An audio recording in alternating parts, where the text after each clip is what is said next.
Welcome to the May 29th St. Charles County Council meeting. We'll begin with the invocation by Mike Elam and Pledge of Allegiance led by Joe Cronin. So all please stand, take off your hats, please. Let's pray. Father, today we come to you not just asking your blessing on this meeting and not just asking your blessing on this county, but we lift up our state to you, we lift up our nation to you. And we know that leadership is heavy and it weighs on your head, and it should. It's heavy responsibility, and we understand as we go into meetings like this that there is a duty that we have to perform. We have to come to it with wisdom, and we have to be responsible for the test that you laid before us.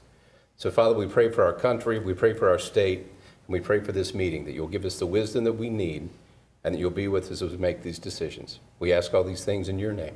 Amen. Amen. Pledge allegiance to the flag of the United States of America and to the republic for which it stands, one nation, under God, indivisible, with liberty and justice for all.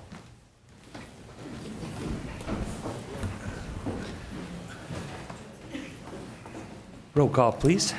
Councilmember Joe Cronin. Here. Councilmember Joe Breisel. Here. Councilmember Mike Elam. Here. Councilmember Dave Hammond. Here. Councilmember Terry Hollander. Here. Councilmember Mike Klinghammer. Councilmember John White. Here. Thank you. Next on the agenda is conditional use permits. As I understand it, I need a motion to table the following three bills: 4596, 4598, and 4599. We should do those separately. I would make Okay. a motion to table bill number 4596. Second. All in favor? Aye. Opposed? That motion carries. Bill 45. Now, why are we tabling 4598 and 4599? We're not tabling those. The findings of facts have not been prepared, so that is Exhibit C, and so we cannot move forward with these three CUPs without that exhibit. Can I ask a question? If there's no controversy involved, for instance, 4596 is my district. I believe that man would like to probably get his business going. Can we proceed without findings of fact? I would say no, we cannot. No. Your ordinance you passed revising your conditional use process says the bill cannot be finally passed until findings of fact and conclusions of law have been attached to the bill. Okay. And if I could clarify for Councilman Brazel, may be wondering about the amended CUP application. That's a separate bill further down on the agenda. So you have the two new CUPs for Chandler Hill here and the amendment to the old winery further down in the agenda. I think it's kind of unfortunate we didn't contact this man about it. I didn't know about it till tonight either. He drove all the way here from Wentzville, and he'd probably like to get his business done. This is going to make this delayed for a couple of weeks. Is that going to be too big a hardship for you, sir? Well,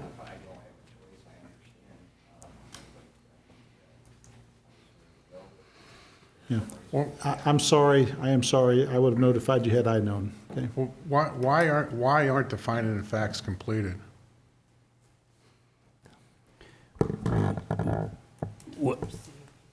How come they're not done? Because these guys, all these businesses are trying to make money, and it's money sitting on the table. They gotta Council get- member, the ordinance, just to embellish upon what Jennifer said, the ordinance calls for the process to get to this point where the bill is introduced.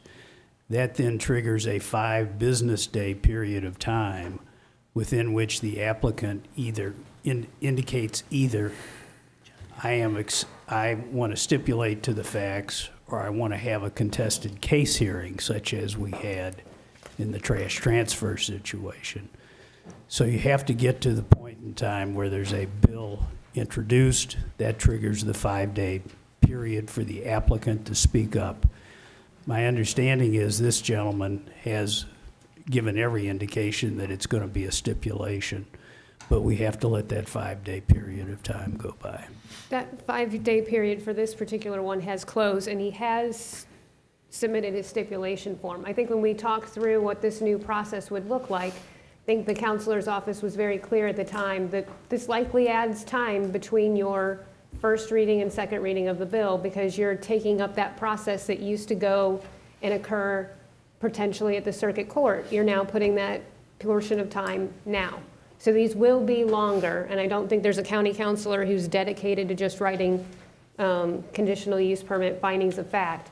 But I do believe Ardita is probably on track to be able to have this available at the next council meeting for these three. I would just appreciate the communication with council so we can communicate to the folks in our district that there's going to be a delay, because this was on the agenda for tonight to be for final passage.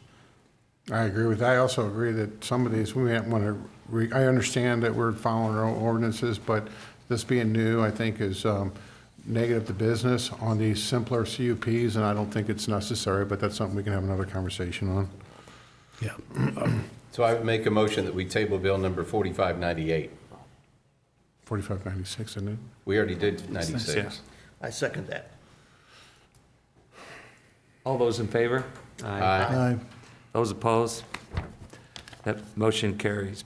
Bill 4599. So make a motion that we table bill number 4599. Does that have to be tabled too? Did you guys did anybody let these folks know that? I did not. I believe we signed our stipulation of facts for 4598 and 4599. I've got a copy of the. Ma'am? I'm sorry. No, the microphone. Yeah. I'm sorry. Sure.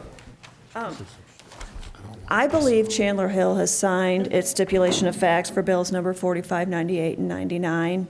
I do have a copy of the executed stipulation for 4599 here in front of me. It was signed by Brad Goss on May 14th. So if they sign the stipulations, that's where if they waived the CUP process, then they don't, why are we going through this if they waived it? Well, that triggers the preparation of the documentation, and it just, we've had this unusual sequence of events this month of May, where the bill was introduced on May the 14th. Then we But had... no, I know, Keith, but the way I understood it, that when we did this, that if they signed the waiver, that they weren't going to go through the CUP hearings, that it went back to more of the normal process where you don't have the finding facts and you don't have to do all this stuff because it just delays. So very simple. This business has been in business for 7 years and we're delaying them for process and what they need to do. And I don't know what more to say than my apologies, but May the 14th triggers this 5 days that we're talking about where you have to have the stipulation come to closure. Apparently that happened, perhaps before May the 21st would have been the 5th day.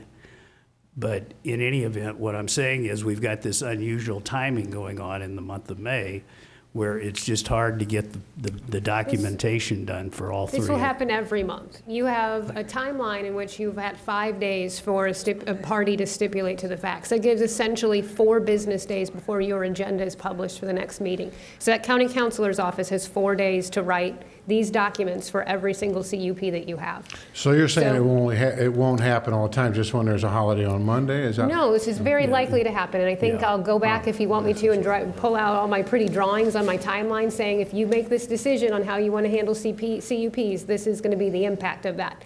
It most definitely slows down the process from first reading to second reading, no doubt about it. What if we pass it tonight?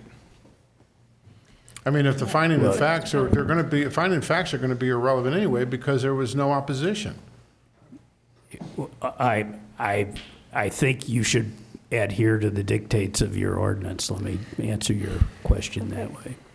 Mr. Hazelwood, I'm sorry if I could ask for clarification. I'm Yes. not fully understanding the timeline. If I understand, you submitted your stipulation of facts to our client on the 14th. It was signed by Brad Goss on the Right. 14th, Okay. which would have started your 5-day period on the 21st. I'm counting the 22nd, 23rd, 24th, 25th, and today is the 29th would be the 5th day. So is there something I'm not? No, Picking up on? I'm, unfortunately, I just think the workload situation is we've had this unusual amount of workload in our office trying to deal with land use issues. We've had the trash transfer situation, we've had the Missouri Bluffs, we had Monday, May the 28th was a holiday. I think that we've just had an unusual sequence of events where it's just been difficult for us to crank out all the documentation. So Your all I can 5-day do is- period commences on your last Right. meeting. So May 14th, the night the bill got introduced, there was 5 business days from that period, which would have given them up until May 21st to have signed their stipulation agreement. And we did. I understand that. Okay. And then a county councilor has got to go take that group of facts and write for you this findings of fact and conclusions of law document that you all required be adopted as part of the ordinance. Anytime you want to revisit the CUP process, we're happy to do that. But this, very clearly, this was always going to be a potential, that it takes time for us to do these. We didn't used to produce these for every single bill. Now we do. Well, we will have to revisit. I'm ready to revisit. We will revisit Yeah, the that's CUP, because this is unnecessary. I don't like having people like that gentleman who's trying to make a living for his family, waiting 3 cycles. Sure. I think things that are controversial, that like the trash transfer station or the Missouri Bluffs, I understand where those might take months to get through. But this is just a big guy trying to make a living for his family with no controversy. He shouldn't have to come to 3 meetings to get it done. So maybe we need to look the program all over again. I'm ready to look at it again. I don't want to put any undue burdens on small businesses. Okay, so we did this, we created this, I get it. So we got to table this, that's what we're voting on, is that, I mean, what? Yes. I'm afraid that if we, I was going to say, I don't know that, I mean, I'm not a fan of tabling. I would prefer that it went through, but I understand too, if you have an ordinance that you have to follow, that's what you have to I'm do. just afraid if we pass it, which I would be in favor of passing it, but then we might be contradicting our law and screw the thing up. I understand. Violating our own ordinance. Yeah. I think we have to do it this way. Yeah, I understand. If that's your procedure, you've got to stick with it. This is new, we're not too aware of how this works, so it's probably not going to work for us too well. So, like I said, I think we would prefer the situation where otherwise, but thank you. Okay, Bill 4599. Mr. Chair, I move that we table 4599. Second. This is 45? All those in favor? Aye. Those opposed? Motion carries. Mr. Chair, can we ask this gentleman, does he speak? Sure. Just 1 second. I'm a little confused. I also have the same stipulation agreement. Could you gentlemen clarify where are you good folks where I'm at this point? I mean, am I looking like another couple weeks, or should I come to another meeting? Or Mr. Hazelwood, is it safe to say that on all 3 of these, none of them are contested that we know of? They've all Correct. signed the stipulation. We're going through the waiting period. We're waiting for the counselor's office to write up the findings. Once we Yes. have the findings, then we can vote on these? Yes, and in we- fact, Ardita can tell you exactly where she is in the drafting process if you want, but I think our target is to have everything on the agenda of June 11th. Is that Now- a fair target date for all 3 of these? Very well. So, sir, I'll tell you, June the 11th, if you'll come back, it'll be a good day for you. okay, same time. Yes, sir. Yes. Same Yes, bad sir. channel, same bad time. Yep. Okay, I thank you. And I just ask because there's a lot of other things that are contingent on the approval this evening as far as insurances and different types of permitting and I think to things like Mr. that. Brazel and Mr. Cronin's point, this is a new procedure that came up due to a court case that happened across the river. Okay. That made everybody very nervous on trying to make sure that when we are trying to fulfill the will of the people, Yes, sir. that we're not giving up our power, so the courts take us all out of the power, and then the judge has a final decision. So we came up with a procedure that would try and do that, and you would hold your elected officials responsible for what gets passed and what doesn't, as opposed to a judge. Unfortunately, in the process of putting this procedure together for some really big, hairy decisions like trash transfer, for example, Sure. when you get to things that everybody's in favor for, then it makes it tough. Gotcha. So I think that's Okay. kind of where we're at right now, and unfortunately, you got caught in the middle. Okay, well, thank you all for your service. Thank you for the explanation, and, we'll just look to see you gentlemen on the 11th. Mr. Elm? Mr. Chairman? Thank you, Joe. Mr. Chairman, Yes. could I make one additional comment? Just everything that you said is absolutely true. There's an additional thing here, and that is, just because nobody is against this tonight, or last meeting, or the next meeting, just because they don't show up here and oppose it doesn't mean that they couldn't challenge it in court, okay? So by doing it, I mean, you can change your ordinance, but you need to follow the ordinance so that somebody doesn't show up at the courthouse and overturn your will. It's just like we've been talking about for the last 3 months. Thank you. Okay. Next item is public hearing, traffic regulations. And our first speaker is Virginia Feely.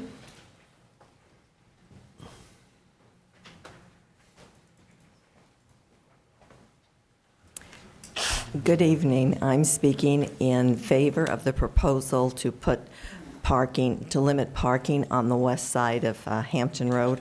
I live on Hampton Road, and I understand that that will be an inconvenience for some. Last time we were here, the question was asked, why this side of the street and not the other side of the street?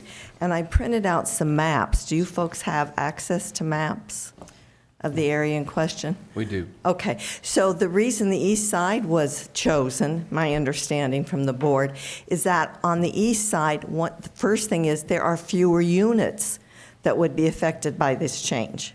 And the second thing has to do with the configuration of the condos. On the east side, where we want to eliminate parking, there is the common ground, the street, then the common ground, then the condos, then the patio, then the garages. So there's a driveway back in there, so people can park back there. But on the west side, all of the garages are on the ends of the units. So parking's a little tighter for us on the west side. And I just wanted to clarify that. Will you folks have the fire people or the rescue squad go out and get their opinion? Will you solicit opinions from them? Because it is a safety issue. Well, I think it's going to be up to the county engineer. Okay. Look at those situations. Okay. Because at the last meeting, a woman spoke about the difficulty the rescue squad had in getting to her husband down Hampton. And that's a life and death. That's a serious safety issue. So thank you for your time tonight, and thank you for the work you do. Thank you. The next speaker is Janine Weiss.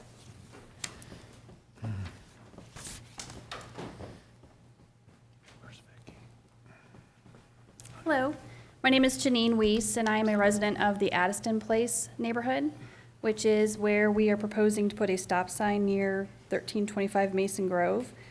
I'm here to support that, and I'm also here to talk about some additional verbiage that was in the petition, which was to also put stop signs intermittently down Mason Grove.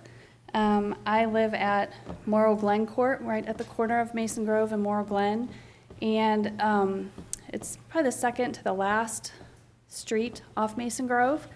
And there is a lot of problem with speeding that we heard last time on the road, and there's always also some visibility issues at that area. So I'd also like to consider a stop sign per the petition in an area, I'm not a traffic expert, but an area at or near that location. I think it's gonna help slow down traffic, and there's a ton of little kids in the neighborhood, and unfortunately, not everybody follows the rules, and I would just hate to hear that someone got hurt, my kids or someone else's. So, thank you. Thank you. Next speaker is Ed Meyer.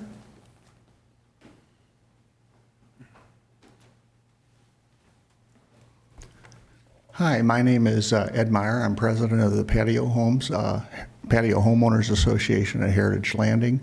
I just wanted to clear up one item from the last time we met. One of the homeowners claimed that no one was notified on this proposal at the patio homes. I double-checked with our management company, Alpha Real Estate, and he assured me that every resident was sent a letter for at least twice every time we discuss this proposal at a board meeting, including our big annual meeting where we elect our shareholders. So if no one knew about this, it's because they didn't open the letters that we mailed them.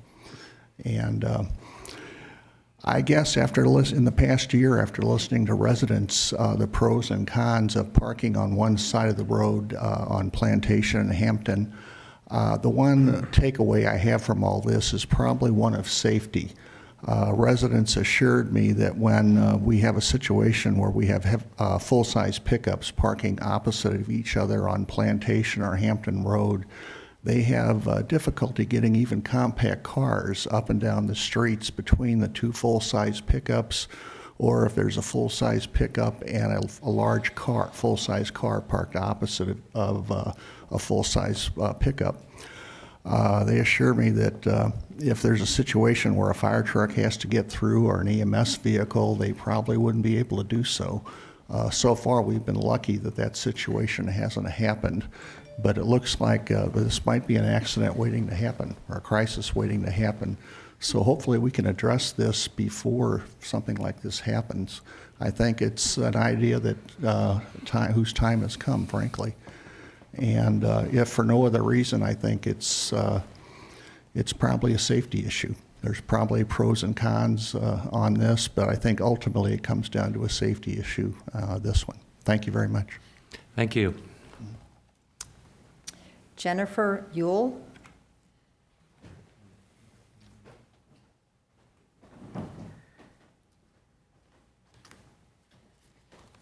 Good evening. My name is Jennifer Yulee, and I live in Addiston Place.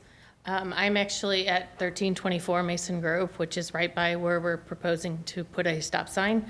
And I wanted to speak in favor of that tonight because we've lived there for 9 years, and the problem with speeding in that particular stretch has gotten worse and worse as the subdivision has become completed.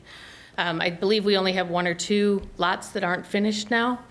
When we moved in 9 years ago, it was a problem with speeding.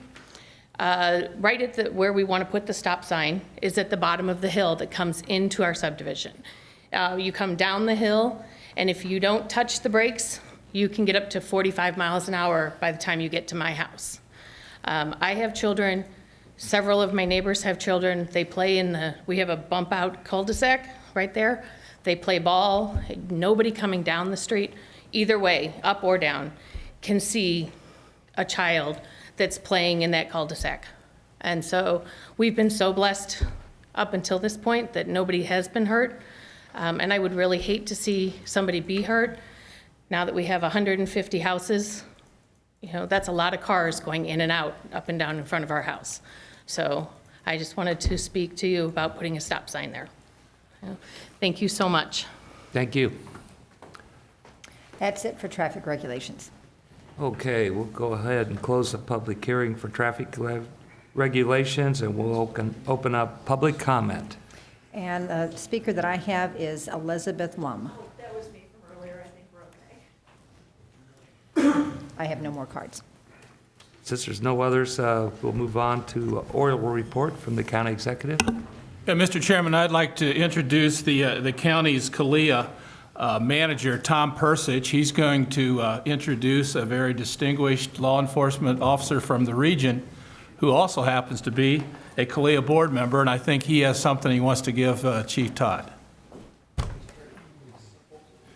Good evening. My name is Tom Persich. I'm the CALEA accreditation manager for the St. Charles County Police Department. And tonight I would like to introduce CALEA Commissioner Ray Johnson, who is also the Chief of Police of the Chesterfield Police Department.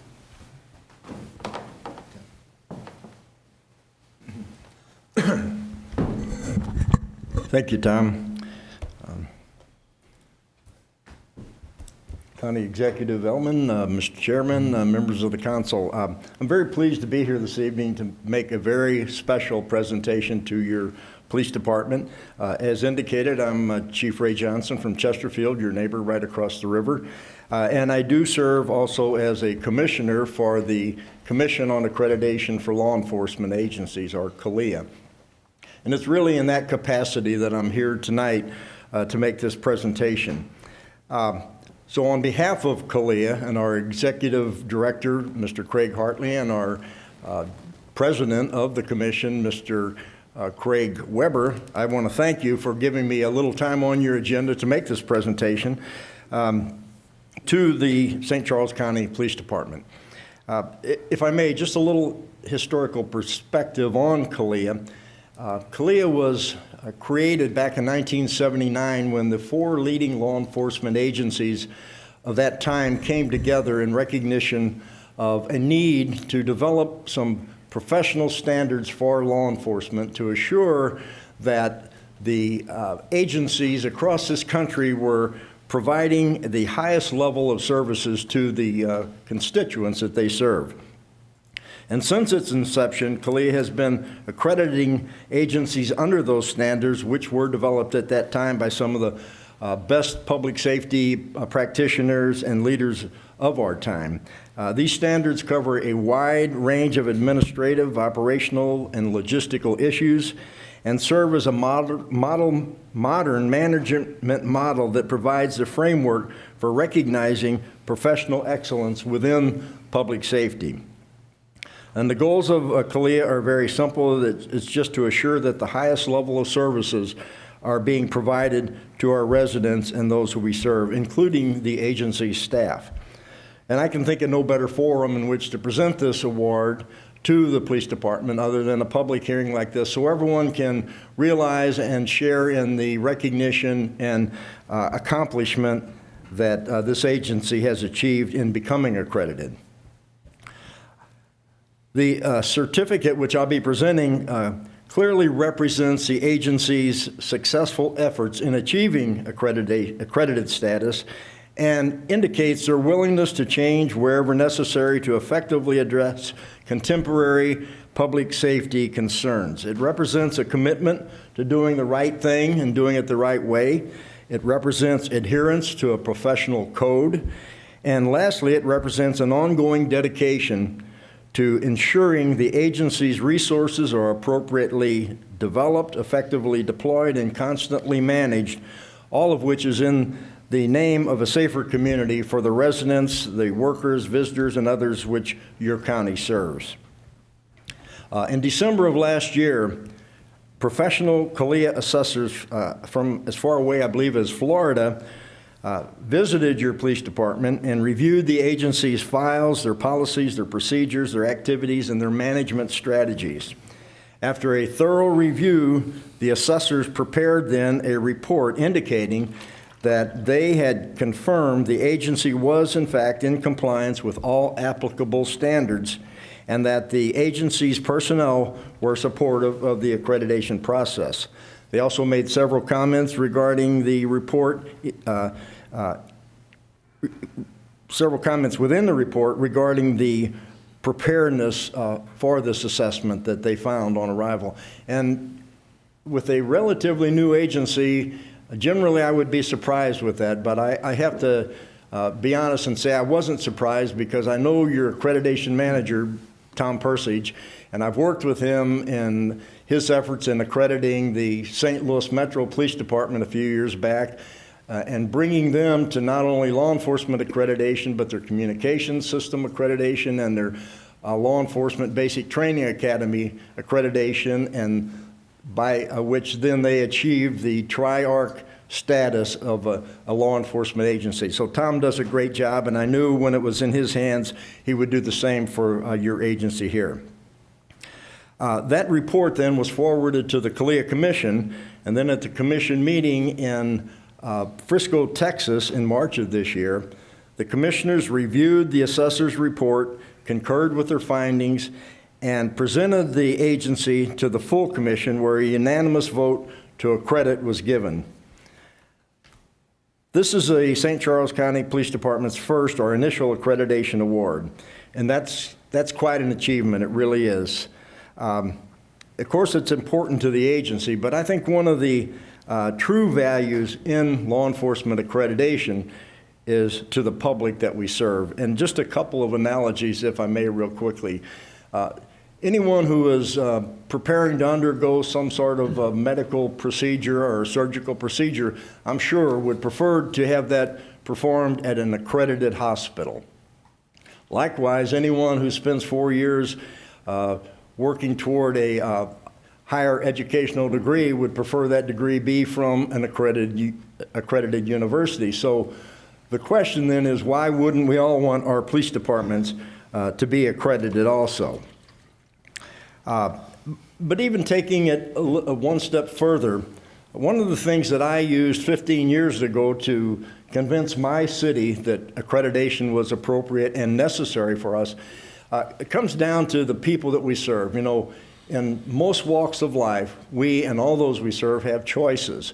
If they go to a doctor, they're not happy with that doctor, next time they just simply choose another doctor. If they take their family out to a dinner, they're not happy with the service or the food, they simply go to another restaurant. But when they call the police, and if they find that they're served in less than a professional manner or that they're not happy with that service, unfortunately, the next time they call the police, they're going to get the same police department. So since they have no real choice in this matter, I really do believe that it's incumbent upon all of us, whether elected or appointed government officials, to make certain that we are, in fact, providing our constituents with the best and most professional level of law enforcement services that is possible.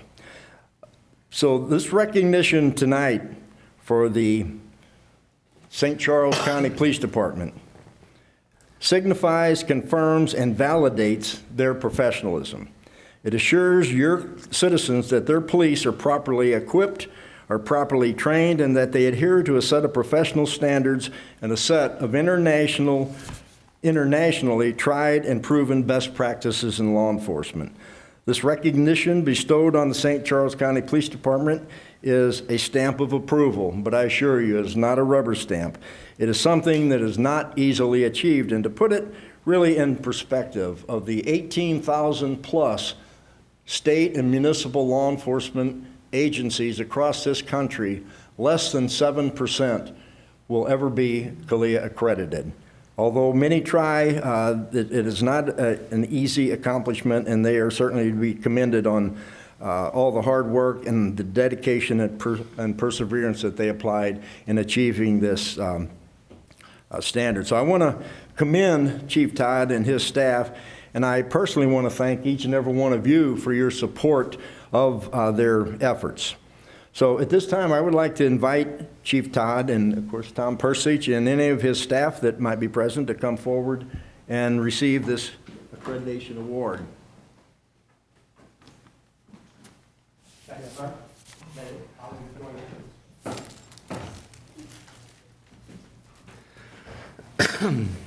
On behalf of the department, I would like to thank Mr. Ellman and to the council and the director of administration for supporting us for this. This was a lot of work. From Chief Johnson, it was a lot of work. All the staff had to work hard. I want to thank Mr. Hazelwood for the loan of these two fine attorneys, because they helped us get our policies, get them in shape. When they rolled into town, we were ready. Mr. Malcolm said we would be, and we were. But without your support, again, at the end of the day, it's all about us protecting the people we're supposed to protect. And with your support, their leadership and guidance, all this, we're doing the job that everybody expects us to do. So we thank all of you for your support also. Thank you, Chief. And this is quite an accomplishment. So I'm very pleased to be here again this evening to present this. And if I may, I'd like to take just a quick moment to read it to everyone. And it reads, "Be it hereby known that the St. Charles County Police Department, having fully demonstrated its voluntary commitment to law enforcement excellence by living up to a body of standards deemed essential to the protection of life, health, and safety and rights of the citizen it serves, and having exemplified the best professional practices in the conduct of its responsibilities, the St. Charles County Police Department is hereby, upon the recommendation of the members of the commission, awarded this certificate of advanced accreditation effective on the 24th day of March 2008, which was the date they officially received this, and is recognized as an accredited law enforcement agency for a period of 4 years. Congratulations, Chief. Thank you, sir. Great job.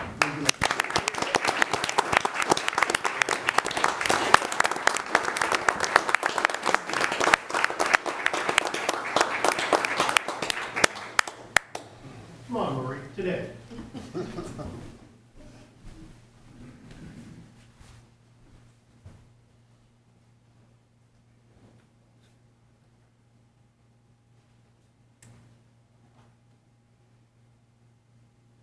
Cheese. Thank you.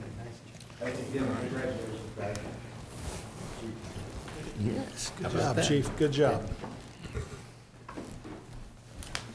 And again, thank you for time on your agenda this evening to make this presentation. Thank you. Thank you. Mr. Chairman. Yeah, I'd like to take this opportunity to thank Chief Johnson for his service to the entire region. Thank you for being here this evening.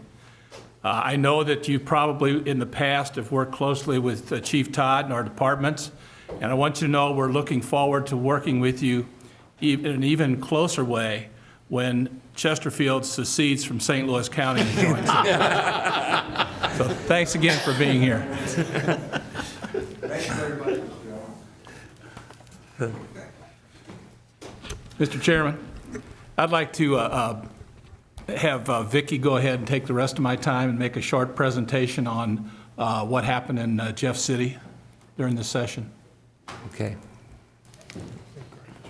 Good afternoon, Chairman Hammond and council members. Well, we're back for another year and an update. This was a productive legislative session. They had 153 bills passed, bills and resolutions, out of more than 2,200 filed. I will only mention a few of those. We worked on several sessions on a handful of measures that passed this year. These included the Small Wireless Facility Deployment Act, providing a 2-year plan for 5G high-speed wireless service. The technology uses antennas placed on mainly poles and other structures in the public right-of-way. We made significant strides from where we left off on this last year.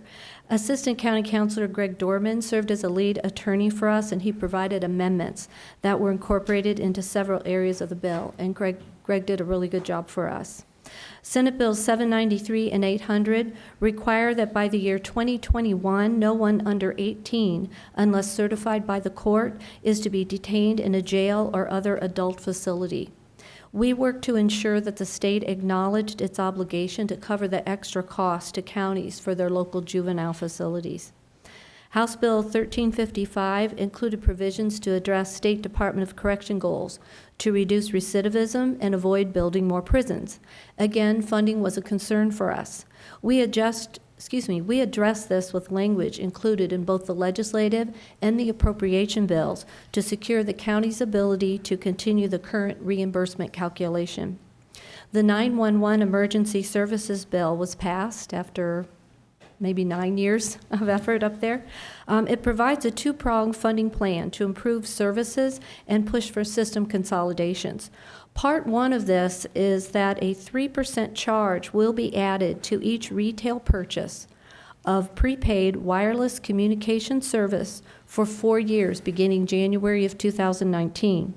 That will provide funding for county systems, increase training, and will allow for loans to counties where those are needed. Counties are given a short window in which they could opt out of the collection and the receipt of the prepaid fees in their jurisdictions. Legislative oversight was not able to give any estimate as to what may be collected from this charge, so we're not certain what that might bring to the county in the form of a total.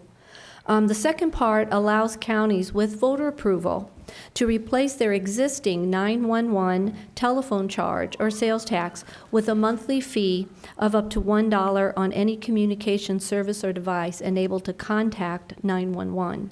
This fee would not be affected by the prepaid wireless surcharge. In addition, the county was attentive to various other proposals. The process for annexations across state highways, interstates, and railroads was clarified, with no changes being made to the involuntary annexation process that occurs in St. Charles County.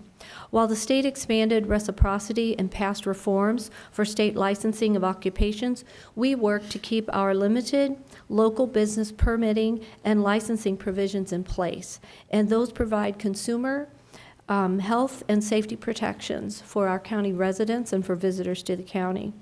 While we engaged also where legislation jeopardized the county's work in public safety, could cause constitutional problems for the county, or conflict with our charter privileges. Other measures that passed included expanded protection for emergency dispatch property taxes from being diverted to future project costs under TIF, Chapter 100, or Chapter 353 financing. House Bill 1350 provided for improved criminal background checks, including coordination with the national program. Associate circuit judges were added in a few circuits around the state, and that included one for our 11th Judicial Circuit, and that will be elected in the year 2020. Several tax-related bills passed, but none of those included streamlined sales tax provisions, as the U.S. Supreme Court is expected to soon weigh in on taxing out-of-state sales. Senate Bill 773 extended the deadline for putting a use tax on the ballot to the year 2022. Currently, any outstate business voluntarily collecting a tax on sales from customers in Missouri would collect a use tax, not a sales tax, so if a use tax was in place. Major changes to electric utility rate making were passed to support significant improvements to the electric service in the state. Provisions allow for faster recovery for costs of infrastructure upgrade, rate reductions to offset federal corporate tax cuts, that placed caps on rate hikes, and it also provided for solar rebates to customers. Legislators sent to the November ballot a 10-cent motor fuel tax increase phased in over 4 years, and this is to offset the state road fund dollars that currently go to the Highway Patrol each year. Equivalent increases on taxes for alternative fuels would begin in the year 2026. Fully implemented, the state road fund is to receive $239 million per year, and local governments would share an additional $128 million. In addition, voters will also consider approving a process for funding major road improvements to eliminate bottlenecks affecting freight transport by utilizing dedicated state funds and revenue from other sources. This proposal came from Senator Bill Eigel, and it provides options to address bottlenecks in the state, such as the one on I-70 out at the railroad bridge in Wentzville. Bills that failed included platooning vehicles out on the highways, statewide texting while driving ban, sunshine law revisions expanding authority of the Attorney General and increasing penalties for violations, and smokeless medical marijuana for terminally ill patients. However, voters could see various marijuana-related provisions on the ballot later this year that would come about through the initiative petition efforts. I would be happy to provide any additional information on any of these issues or on other bills that either passed or failed. You just need to let me know. Thank you. Thank you. You're welcome. Yeah, Mr. Chairman, I would just like to, I think Vicki mentioned Greg, but I would say at some point or another, just about every one of our attorneys chipped in on some particular issue in Jefferson City, and same is true of everyone on my staff here. Spent a lot of time.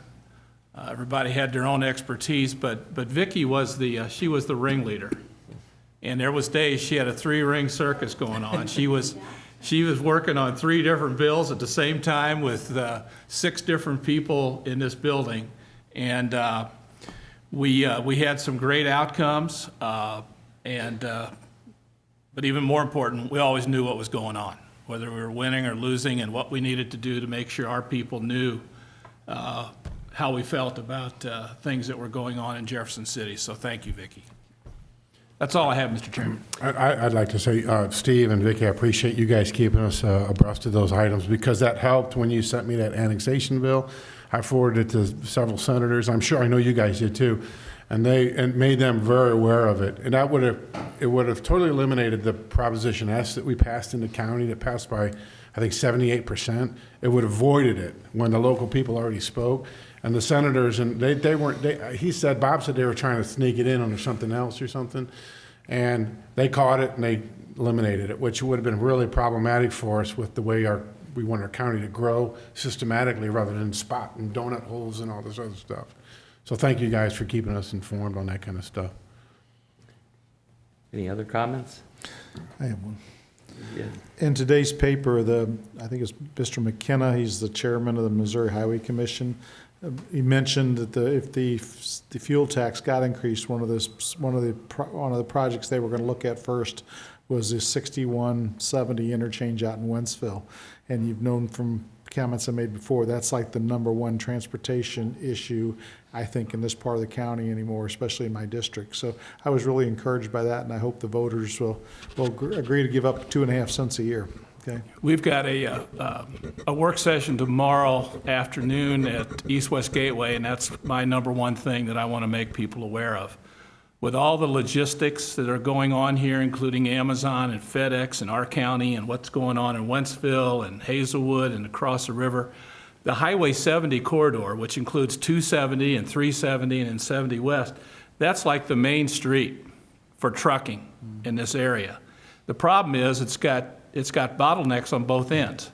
It's got the Chain of Rocks Bridge, which is only 2 lanes in each direction. That's already on the calendar to be fixed. And at the other end of the region, we got the railroad track at Wentzville, where you got 5 lanes coming together, trying to get into 2 lanes and get under that railroad track. So it's not just important to our constituents. I think that project's important to the entire region and the entire state. So that's going to be one of my emphasis on things that I'm working on. Looking forward to seeing you at that ribbon cutting. Okay. Any other comments? Hearing none, let's move on to the consent agenda. There are any items to be removed from the consent agenda? Motion to approve. Second. All those in favor? Aye. Opposed? Motion carries.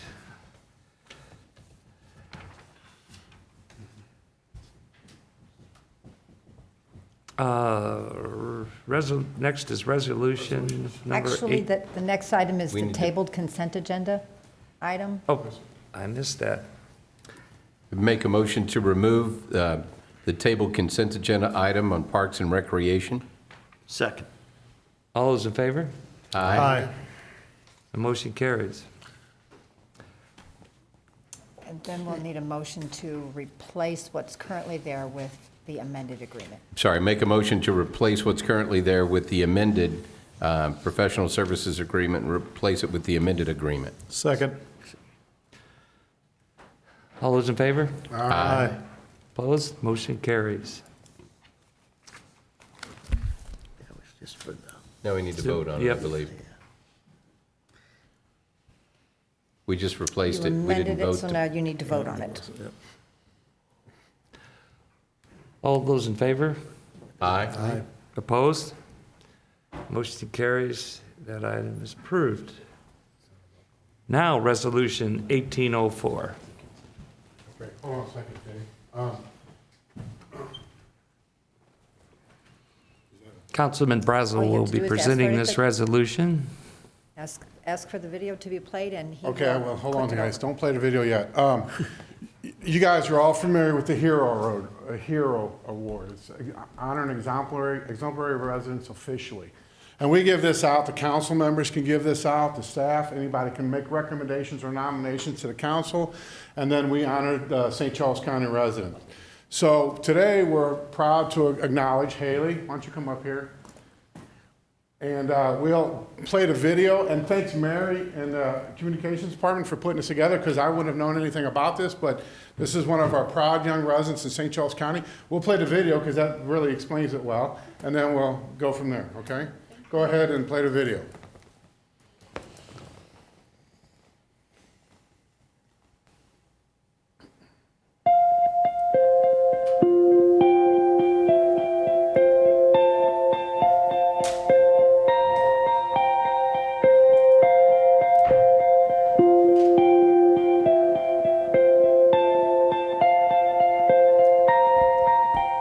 My name is Haley Arbuti. I am a freshman at the University of Arkansas, and I started Haley's Helping Hands. I was around 13. I was in my state gymnastics meet, and I was warming up for bars. My hand slipped, and I fell on my neck, and it just kind of rolled down my back and fractured my back. So going to and from Cardinal Glennon Hospital, like getting checkups on my back and x-rays, I realized that not all children were able to leave the hospital because they were too ill or had too big of an injury. So it was around Easter time, and I wanted to do something for these children, so I began making Easter baskets, and ever since then it's just grown. I I love helping people, even though it's not that much. It's just trying to put a smile on a children's face. So I thought helping, and I put the baskets together with my hands. So Haley's Helping Hands. I know last year when I delivered them to Progress West, there was a little boy who was getting his cast off. And he was just so upset, and his little brother was in the room with him, like sitting on the bed, and I walked in with the Easter baskets. And they both smiled, and he asked his dad if he could get up and look at it. And so they both came on the floor and was like opening up their Easter baskets and playing with their toys, and they were just so grateful. And it was nice knowing that something so little could change a little kid's life in a minute. Pretty much the first year, it came mostly out of my family's pocket to get all the toys and everything for the baskets, and we just started off with 50 Easter baskets and delivered them to Cardinal Glennon. So then the next year we donated about 150 to Cardinal Glennon and then Women's Crisis Center. And the following year we made about 487 Easter baskets, delivered them to Cardinal Glennon, a few to Progress West Hospital, and then just like local organizations and orphanages. And last year we did the extravaganza Easter egg hunt, donated about 300 Easter baskets, and then we did Progress West Hospital. And this year we're hoping to do, our goal is 1,000 Easter baskets, and then the extravaganza Easter egg hunt, we're gonna make about roughly 500, depending on how many children are there. Just the extravaganza, like that's something I never thought I would be a part of. And just being there and being able to see the blind children and the deaf children find Easter eggs just based on like the little beepers in the Easter eggs, and then coming over and feeling all the gifts that we have for them. It was incredible. I mean, it changed my perspective definitely, because I saw all these children looking at the Easter baskets and their faces just glowed, and it was amazing to see that just a couple little toys in an Easter basket like changes their world. Wow. In the past, I've painted a lot of paintings and sold paintings online and just to friends and family to raise money. Right now, I'm currently selling candy bars to raise money, and we have a GoFundMe account on my Facebook page, and that's just basically how we raise money, because you know we do have to buy these toys for the baskets and they're not all donated, so I just try and come up with creative things that I can sell to raise money for these baskets. Well, we had the PTI group donate all the baskets, which was amazing, and then we had the Creve Coeur Fire Department donate water bottles and little footballs to put in the basket. But I think my main supporters are my friends and family, but especially my mom and dad, because they're what makes everything possible, and they help me deliver everything and make the baskets, so they're my number one supporter. I'm hoping that eventually I can bring it down to Arkansas, and then I'm studying kinesiology and exercise science to do pre-med, so if I go to a different state for that, I'd like to spread it throughout that state too. It has definitely changed me for the better. My parents always gave me whatever I wanted, but like, I was never grateful. I was just like, oh cool, like I get all these toys. But I realized that some kids don't have that much money, so being able to help them and give them toys and seeing that their parents are even grateful for it, it makes it makes the whole world change in a different perspective, because I never would have thought that I could be helping families and changing children's lives. I'm Haley Arbuti, this is my story, and this is my county.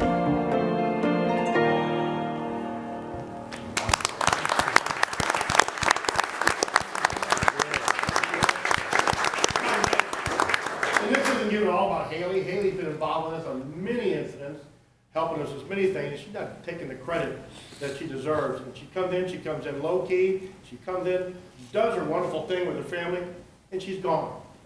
So we can't give enough kudos to her just from the PD, because she's been phenomenal. Yeah. Talk about raising the human spirit. I'm sorry? I said that really raising the human spirit. Yeah, what a lovely person. So I'll read the resolution out. Resolution 1804, sponsored by council as a whole, a resolution designating Haley Arbuti as a St. Charles County Council hero, honoring exemplary residents officially.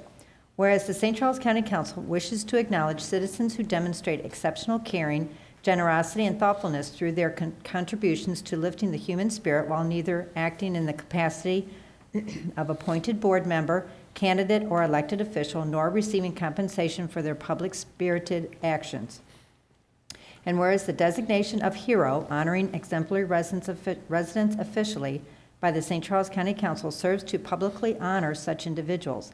And whereas Haley Arbuti is a 19-year-old freshman at the University of Arkansas and an alumni of Fort Zumwalt South in St. Peters, Missouri. And whereas in 2012, Haley Arbuti started Haley's Helping Hands after fracturing her back at a gymnastics competition. And while traveling to and from the hospital, she decided to do something for the children who spent their Easter holiday in the hospital, so she began making Easter baskets. And whereas in 2012, she started with 50 Easter baskets, and in 2018, she delivered over 750 Easter baskets to not only hospitals, but also to shelters. And whereas for the second year, she provided baskets to every child participating in the extravaganza, which is hosted by the St. Charles County Parks and Recreation Department and the St. Charles County Police Department. And whereas Haley Arbuti exemplifies the definition of hero as characterized by the St. Charles County Council Hero Program. Now therefore be it resolved by the County Council of St. Charles County, Missouri as follows. Section 1, the designation of hero by the St. Charles County Council is hereby bestowed on Haley Arbuti, and further, the council commends and applauds her for her selfless, heroic actions.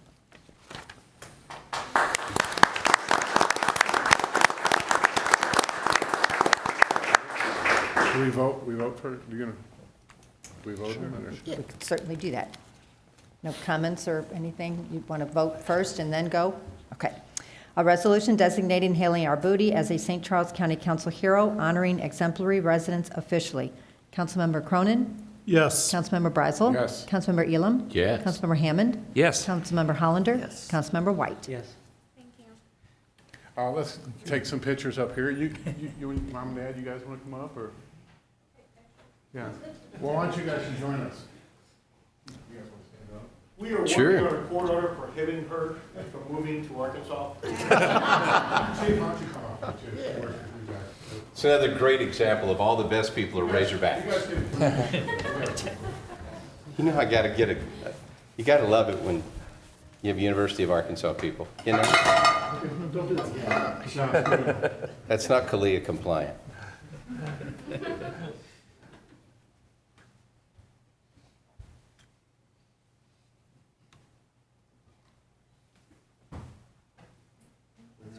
What a party.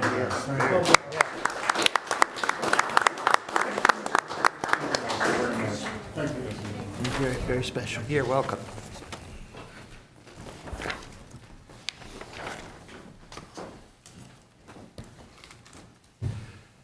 Next, we move on to bills for final passage. Bill number 4597. Bill number 4597, an ordinance amending ordinance 06-134, which granted a conditional use permit C667 for a winery to John, Stephen, and Jacqueline Shillington, Cynthia Gillentine, and Leslie Christ, pursuant to the written request by Chandler Hill Holdings, LLC, successor in interest to the subject property. Okay, I'd like to offer a substitute bill 4597. Motion? Second? All those in favor? Aye. Opposed? That motion carries. Okay, now on this, is there any, I'm confused now that we did this is the introductory, or is that? This one you can take up for final passage, just amending a previously approved CUP. Okay, so we're gonna, this one we can vote on. We just added some conditions in here to make sure that they are making wine, as specified. I'm sorry, who's your manager? Jeff? Jeff, could you come up here real quick? A couple questions. As you know, when you're in the wine district, when you're applying for a winery, all the other wineries are concerned about what your actions are going to be, just to make sure you're following the rules everybody else is following. So, Right. who is going to be your winemaker? Brandon Dixon. Brandon he is our winemaker. from No Lies? Yes. And then you're producing your wine on site, and I know that the county went out there, and Mike went out there and took pictures of all the equipment and the tanks and everything, just to verify that they had the equipment out there. And Mike has those photos with him. That was a concern, just to check everybody's above board. Absolutely. Let's see. John, did you have any questions on? Is Brandon going to come to your premises to make the wine? That's what he does. Yep. He's going to come to your premise? Yes, he does. Okay. The frequency obviously is determined about when the winemaking process happens. So in the winter, there's less frequency of his visits, but as we get into October and or even say March, April, May, when more movement of the wine, whether it's out of fermentation tanks into barrels, that's where Brandon's presence is seen more often. And you're going to destem and press the juice on All the premise? equipment's out there, fermentation tanks And are out you do there. have a destemmer and a presser? Yep. Okay. Yes, we do. And what percentage of wine that you produce will be part of your sales? That I don't have that information in front of me right now, but 100% of our Vignola grape is pressed and processed all the way through bottle and sold on site.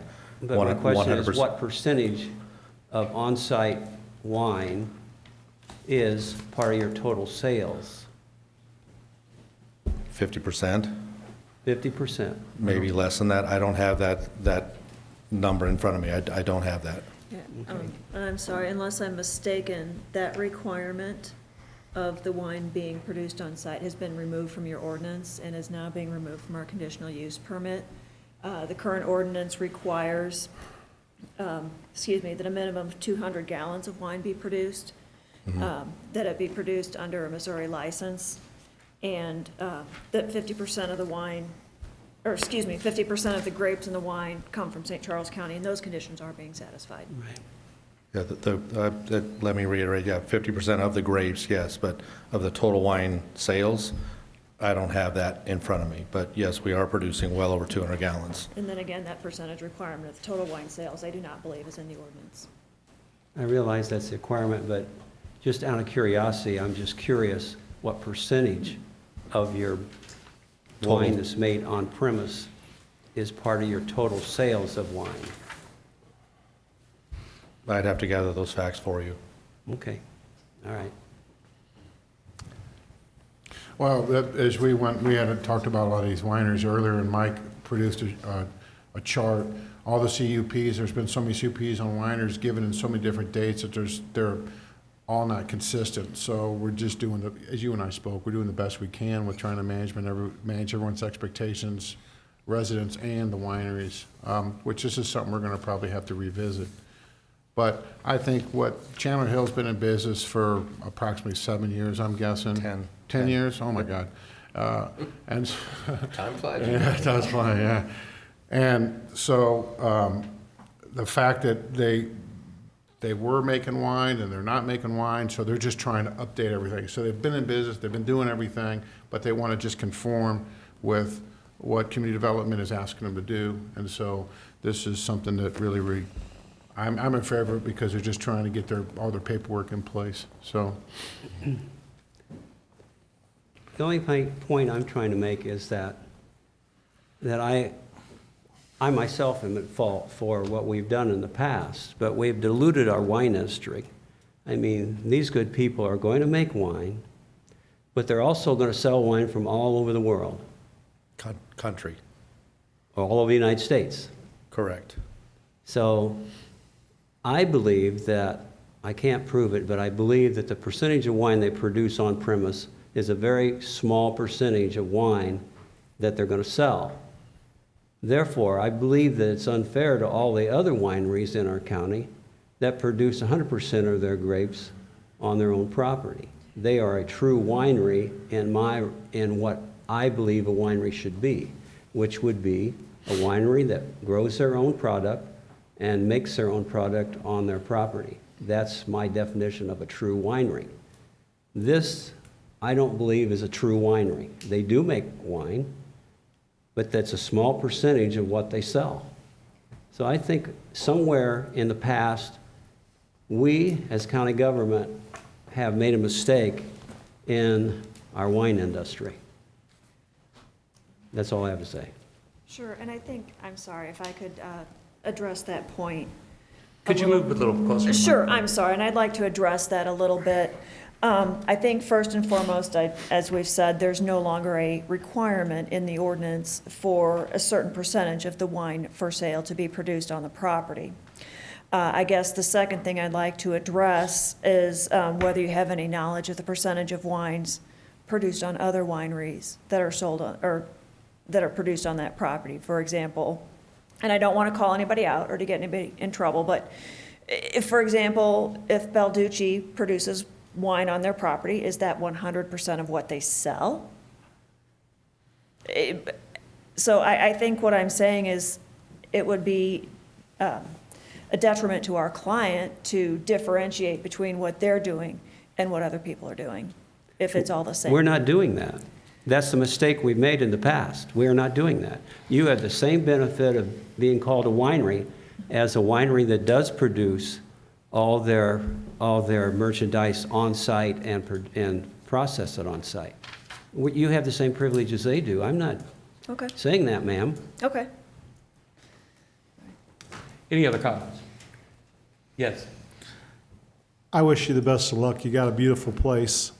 All this stuff about the wine police came on before the council before I was on the council. I don't like any of it, okay? You've got a beautiful place. If somebody wants to open up a bottle of Bordeaux from France and drink it while he's at your place, or a bottle of champagne to celebrate an anniversary, go for it, okay? It's still America. So best of luck to you. Thank you. Any other comments? No. Hearing none. Substitute Bill Number 4597, an ordinance amending Ordinance 06-134, which granted a conditional use permit C-667 for a winery to John, Stephen, and Jacqueline Shillington, Cynthia Gillentine, and Leslie Christ pursuant to the written request by Chandler Hill Holdings, LLC, successor in interest to the subject property. Councilmember Brazel? Yes. Councilmember Elam? Yes. Councilmember Hammond? Yes. Councilmember Hollander? Yes. Councilmember White? No. Councilmember Cronin? Yes. That bill passes. Moving on to Bill 4600. Bill number 4600, an ordinance amending Ordinance 04-033, which granted a conditional use permit C-613 for quarrying to Margie Joyce Heeman Revocable Living Trust, dated December 9, 1999, property owner, and Myco Holdings LLC, Leslie applicants. Any comments? Hearing none, please read the bill. Call roll. An ordinance, I only got a couple questions. I missed the last meeting, I'm sorry. Mike, or Robert, or whoever, give me a real quick review on this one. I apologize, I missed this one.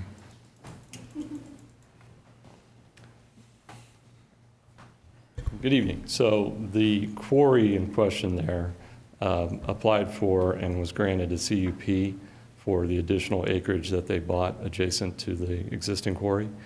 And at the time that they did that, there was a stipulation in the previous CUP that did not allow them to move past a wall, the rock wall. And so that stipulation is still in the existing CUP. So literally what they were allowed to do is build two quarries next to each other with a rock wall separating them. Oh, so this is just cleaning up. This is cleaning that up by removing that stipulation. All right. No, that's very good. Thank you. Yep. Okay. Any other comments? Hearing none.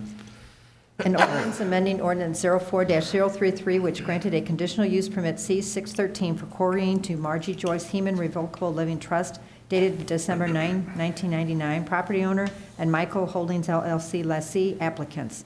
Councilmember Elam? Yes. Councilmember Hammond? Yes. Councilmember Hollander? Yes. Councilmember White? Yes. Councilmember Cronin? Yes. Councilmember Brazel? Yes. That bill passes. Moving on to Bill 4601. Bill number 4601, an ordinance authorizing the county executive to add up to 7 citizen members, 1 per council district, to serve on the Master Plan Steering Committee for the 2018 plan update. Any comments, questions? Hearing none. An ordinance authorizing the county executive to add up to 7 citizen members, 1 per council district, to serve on the Master Plan Steering Committee for the 2018 plan update. Councilmember Hammond? Yes. Councilmember Hollander? Yes. Councilmember White? Yes. Councilmember Cronin? Yes. Councilmember Brazel? Yes. Councilmember Elam? Yes. That bill passes. Moving on to Bill 4602. Bill number 4602, an ordinance approving an agreement with the City of St. Charles to annex right-of-way in support of the city's planned improvements to Fairgrounds Road. Do we have any comments or questions on this bill? Hearing none, please call read it again and call the roll. An ordinance approving an agreement with the City of St. Charles to annex right-of-way in support of the city's planned improvements to Fairgrounds Road. Councilmember Hollander? Yes. Councilmember White? Yes. Councilmember Cronin? Yes. Councilmember Brazel? Yes. Councilmember Elam? Yes. Councilmember Hammond? Yes. That completes bills for final passage. Next is bills for introduction, starting with Bill 4603. Bill number 4603, requested by Joe Brazel and John White, sponsored by Joe Brazel and John White, an ordinance amending Section 205.085 of the Ordinances of St. Charles County, Missouri, OSCCMO, Animal Regulations, to increase the allowable number of chickens to be kept on residentially zoned property. Any comments? As embarrassing as this is, that we have to have a chicken ordinance, and we had multiple meetings on it. The reason is because some of the kids that are in FFA, and you're allowed 4 chickens in St. Charles County, unincorporated county, and what's the difference between 4 and 8? And I just got the request. St. Charles City allows 10. It's just across the board. Now, and the animal control, they had some opposition to certain parts of it, so we changed it. So this is twofold. They had really no restrictions on certain parts of chickens, and you could just have chickens, but there was no calling out on how the hen house was supposed to be in a cage and all this other stuff. So they had really no control. So what we did is, I was asking for 10 chickens. We reduced it to 8 chickens, and then gave them more control over the environment that they're supposed to live in. And so, like I said, I said this is embarrassing. We're talking about chickens in St. Charles County. Yeah, we're still pretty rural. Well, We appreciate your work, Joe. We really do. but the important thing is they're not allowed roosters, because No, roosters are the problem. No, and I know you had a rooster guy in here last time when I was here, but I'm like, no way in heck would I want a rooster next to my house. Mr. Chairman, I don't know how long ago it was, but didn't we get rid of roosters? I thought there'd be less chickens, not more, after we got rid of the roosters. Yeah, how's that happen? Huh? It's visitation. Hope's in charge of that. Okay, any other comments? I'm just thinking, Haley's thinking, wow, I left Arkansas to come to St. Charles to have this discussion. The home of Tyson's, where they've got plenty of chickens everywhere. There you go. Yeah. Okay, moving on to Bill 4604. Bill number 4604, requested by Scott Drocknick, sponsored by council as a whole, an ordinance authorizing the county executive or his designee to execute an intergovernmental agreement with the Missouri Department of Economic Development, Division of Workforce Development, and the St. Charles County Department of Workforce and Business Development related to the Workforce Innovation and Opportunity Act Project Year 18 Annual Agreement. Any comments or questions on this bill? Hearing none, let's move on to Bill 4605. Bill number 4605, requested by Jeff Smith and David Todd, sponsored by council as a whole, an ordinance authorizing the county executive or his designee to execute an intergovernmental agreement with the city of Wentzville, Missouri relating to use of the County Emergency Operations Center at 301 North 2nd Street, St. Charles, for dispatch and 911 services during the city's project to make modifications and improvements to its dispatch and 911 services area located within its police department. I just have one question. How far are we from opening up that operation? Our physical building is almost fully constructed, although we're not quite to punch list. We're building out the electronics of the building right now, and we expect to be open in October. Great. Glad to hear. Any comments or questions? Hearing none, let's move on to Bill 4606. Bill number 4606, requested by Dave Todd, sponsored by council as a whole, an ordinance authorizing the county executive to execute a memorandum of understanding with the Federal Bureau of Investigation for a multi-jurisdictional response to improvised explosive devices. Any comments or questions on this? I couldn't answer them. I'm sure you could, though. Hearing none, are there any table bills to be removed? Okay, we'll move on to announcements and miscellaneous. Anybody have any announcements?